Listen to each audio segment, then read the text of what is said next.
तो फ्रेंड्स, बहुत समय से प्राइवेट कर्मचारियों की मांग थी कि उनकी पेंशन राशि बढ़ा दी जाए, क्योंकि बहुत दिनों तक मान लीजिए वो काम कर रहे हैं, काम करने के बाद जब रिटायरमेंट हो जाए तो वो अपने फैमिली के साथ अच्छा से लाइफ गुजार सके। उनके इस मांग पे सरकार अपना धीरे धीरे कदम बढ़ा रही है और उनको हायर पेंशन यानी मैक्सिमम पेंशन कैसे मिले, इस बारे में सरकार ने बहुत सुझाव दिया है और कुछ नियम भी लागू किया है। फ्रेंड्स, तो पेंशन की राशि आगे कैसे बढ़ेगी, इस बारे में हम बात करेंगे आज। फ्रेंड्स, अगर आप हमारे चैनल पर नए हैं तो कृपया चैनल को सब्सक्राइब कर लीजिए।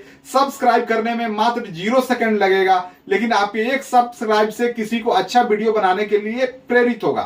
फ्रेंड्स, सब्सक्राइब करने का कोई भी चार्ज नहीं लगता है, ये फ्री होता है, इसलिए कृपया जो नीचे बटन है सब्सक्राइब का, उसे सब्सक्राइब कर लीजिए। फ्रेंड्स, चलिए हम आप आज के इस टॉपिक पे बात करते हैं कि हमें मैक्सिमम सैलरी कैसे मिलेगा।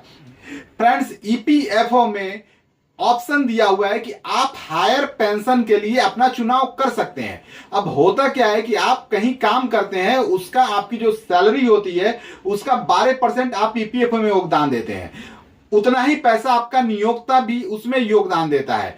इसका 8.33% जो नियोक्ता का योगदान में से वो पेंशन राशि में चला जाता है। पेंशन राशि में वही पेंशन राशि आपको बाद में पेंशन के रूप में मिलती है। अब मान लीजिए कि आपकी सैलरी 15,000 के करीब में है, तो आपकी जो पेंशन राशि जाएगी वो 1250 रुपए के करीब में होगा। अब 1250 रुपए ही अगर पेंशन में योगदान होगा तो इसका पेंशन कितना आएगा, बहुत ही कम आएगा। पेंशन राशि कैलकुलेशन करने का फॉर्मूला है कि आपकी जो पेंशन राशि है इंटू आपका जो वर्किंग ईयर है, यानी कितने साल काम किए, उसको मल्टीपल कर दीजिए, डिवाइडेड 70 से उसको डिवाइडेड कर दीजिए।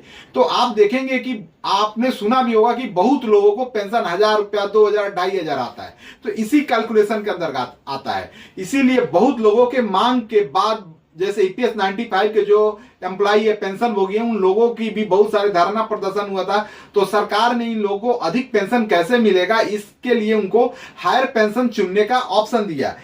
एफओ में रिटायरमेंट के बाद कितनी पेंशन आपको, हायर पेंशन मैक्सिमम कितनी मिलेगी, इसका एक ए है। सरकार ने बोला है कि जो कर्मचारी 1 सितंबर 2014 को ईपीएफ के सदस्य थे वे उच्च पेंशन विकल्प चुन सकते हैं। अतिरिक्त राशि को एक अलग पेंशन फंड में रखा जाता है, वो धीरे धीरे ब्याज के साथ बढ़ता जाता है। पेंशन की गणना ईपीएस 95 के पैराग्राफ 12 के अनुसार की जाएगी। प्राइवेट एम्प्लॉय जो है वो लोग जिनकी बेसिक सैलरी प्लस डीए 15,000 रुपए से कम है और वो 1 सितंबर 2014 तक या उससे पहले के ईपीएफ मेंबर रहे हैं, वो हायर पेंशन यानी मैक्सिमम पेंशन के लिए अप्लाई कर सकते हैं।